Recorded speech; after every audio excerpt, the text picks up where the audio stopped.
and this is about to be a lot.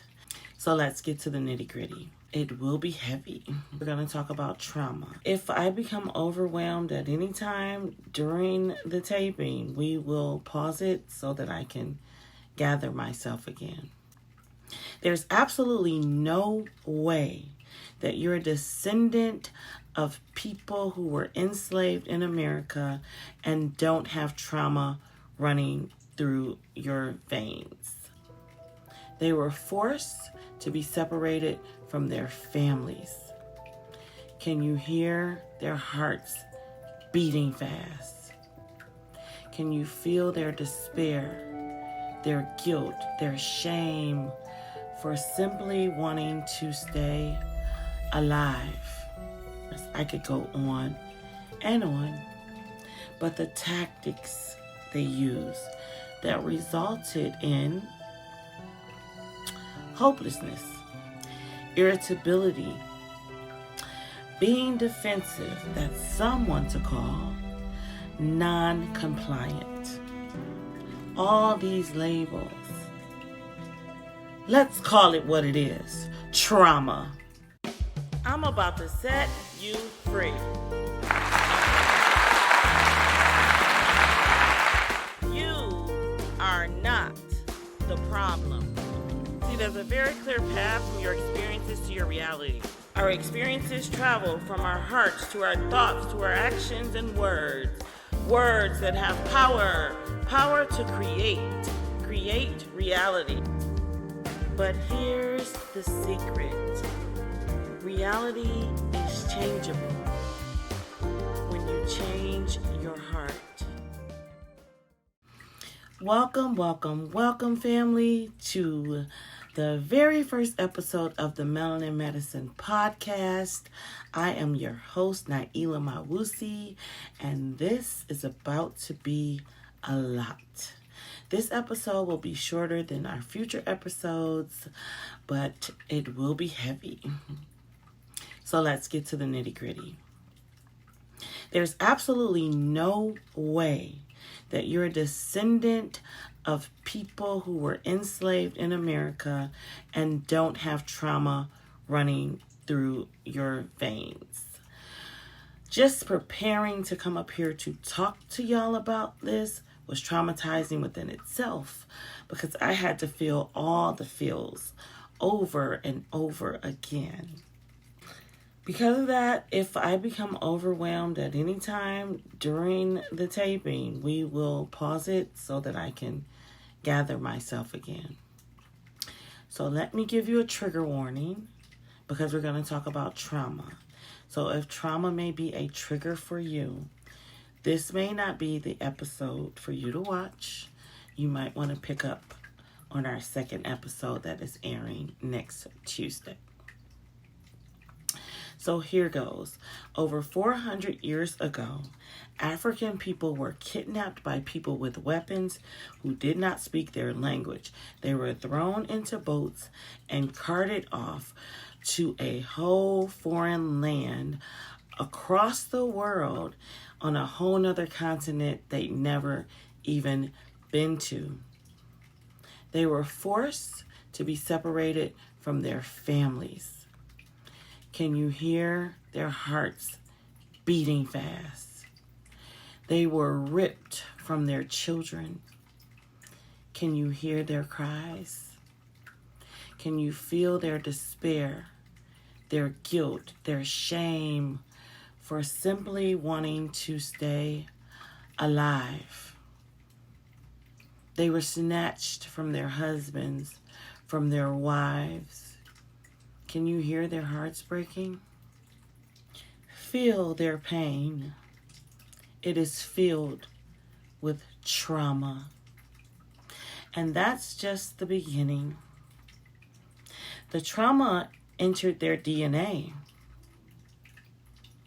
because of the things they suffered, being constantly threatened to be unalived, essayed, sometimes wives, right in front of their husbands, locked up, burned, whipped and bruised, strung up, You know what I mean by that. YouTube won't allow me to say those words. And when that wasn't enough, the people they loved the most became collateral damage as a means to hurt those who showed any semblance of defiance.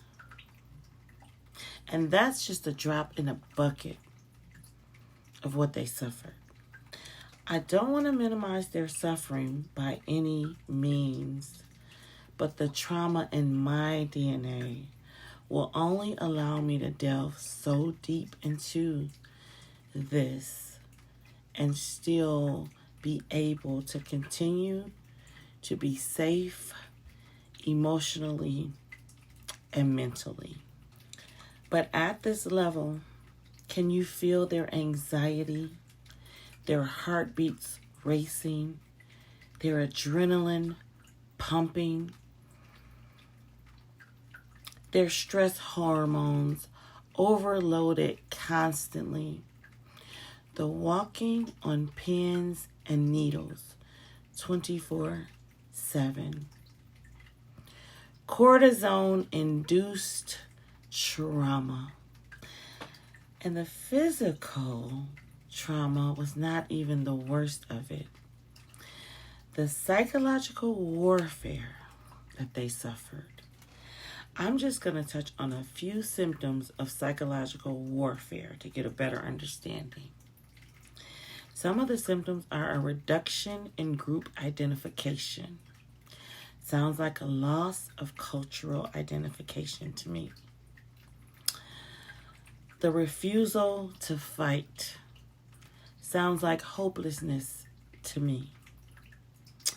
The apprehensive enthusiasm.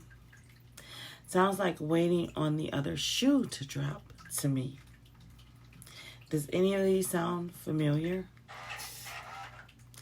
The intentional tactics they used to make them feel inferior and uneducated, to stop them from enjoying life, to make them feel dependent and helpless, to create self-hate and colorism.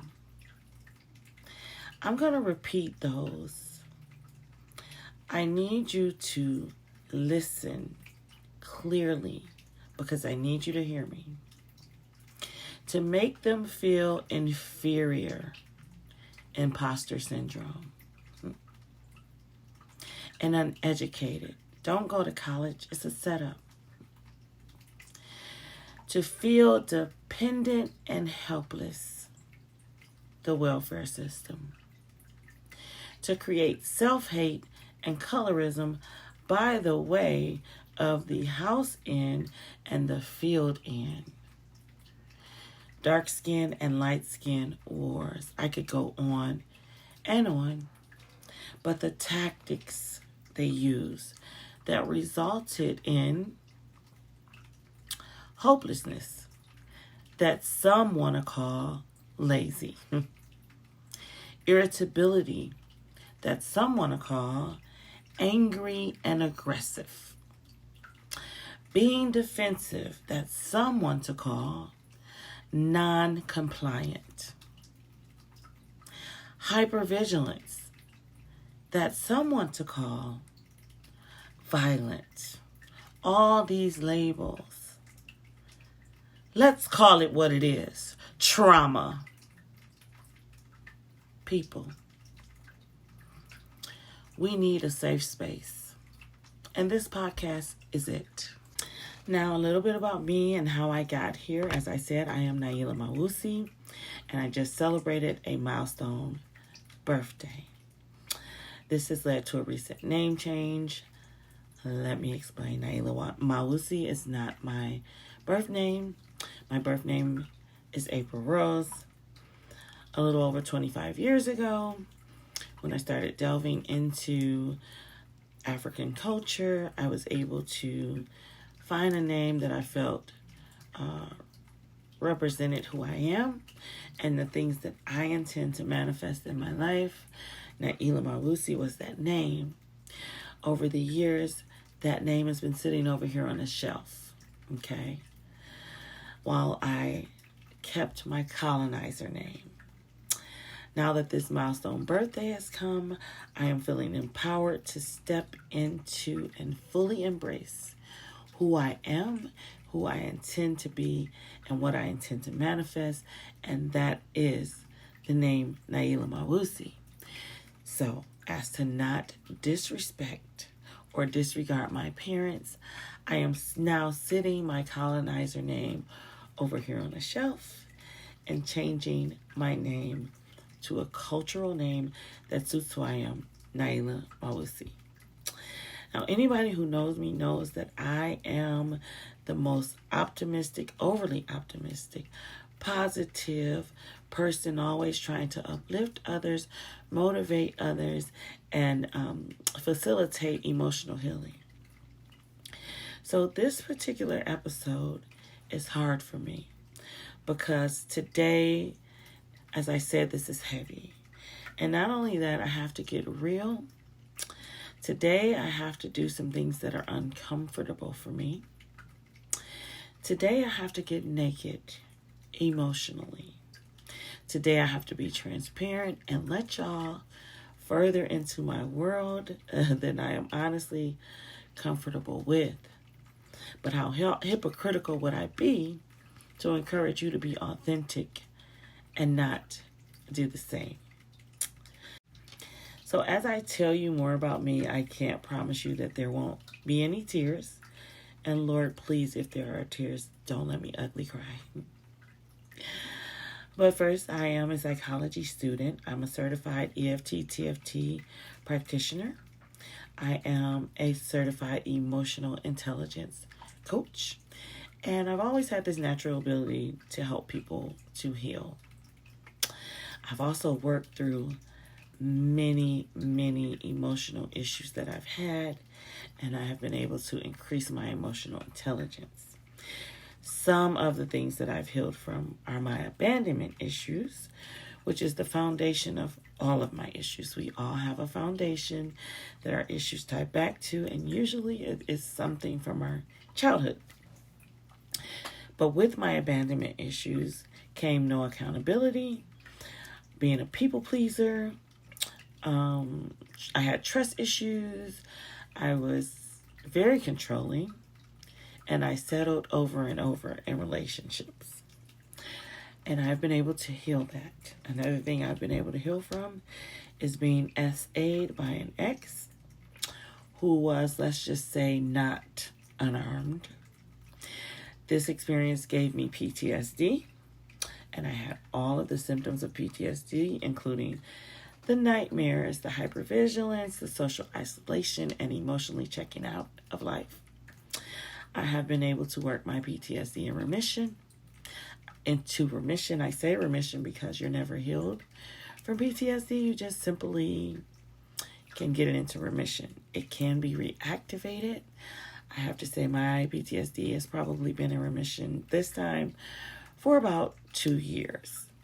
Another thing I healed was almost dying about 10 and a half years ago.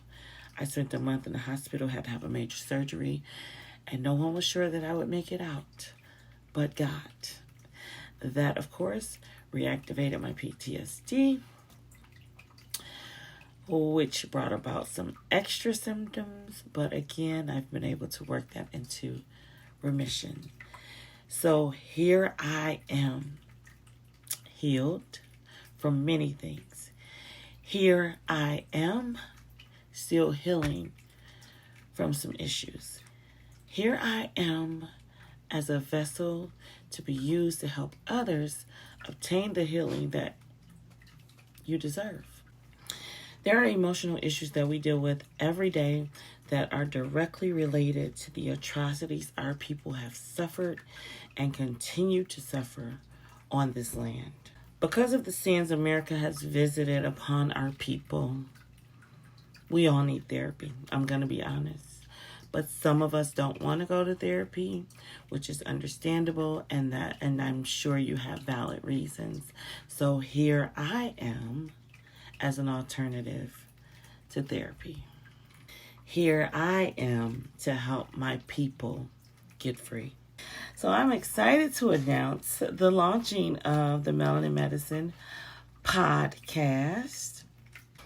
So let me be clear. This podcast is not about the past. It's about the future.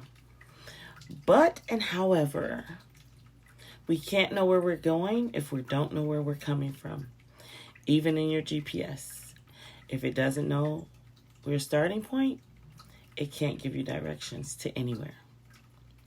And the good news is, this is a safe space for us to tackle issues that we have not been provided the time or the space to address. And we've barely scratched the surface. So I pray that you will join with us in the Melanin Medicine Podcast in uplifting the melanated community and helping us to get free. I need you to go ahead and subscribe. Hit the bell so that you don't miss out on anytime we upload content. I need you to like and share. Don't be selfish.